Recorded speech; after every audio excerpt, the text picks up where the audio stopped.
मचिया ही बैठी हैं सासु तो बौहर से रज करें बौहर से रज करें हो। बौहर आंगने में बैठी गोतिनिया निहुरी पैया लागो निहुरी पैया लागऊ हो।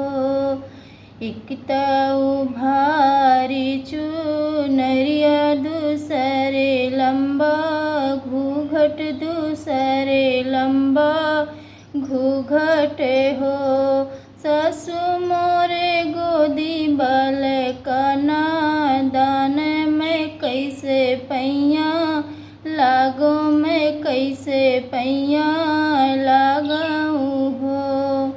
उत करो भारी चुनरिया ऊपर करो घूघट ऊपर करो घूघट हो। बौहर पलंग सुतवहु लालनवा निहुरी पैया लागो निहुरी पैया लागऊ हो।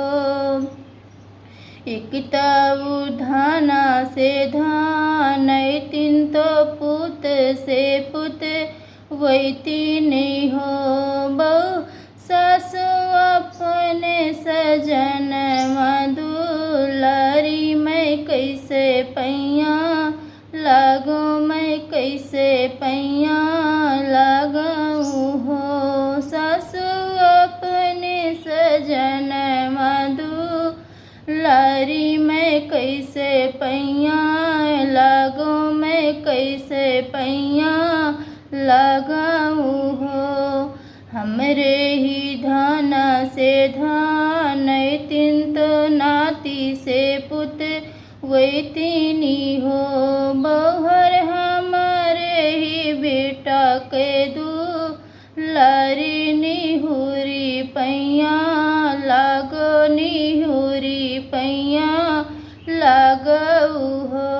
बौहर हमारे ही बेटा के लारी निहुरी पैया लागऊ हो।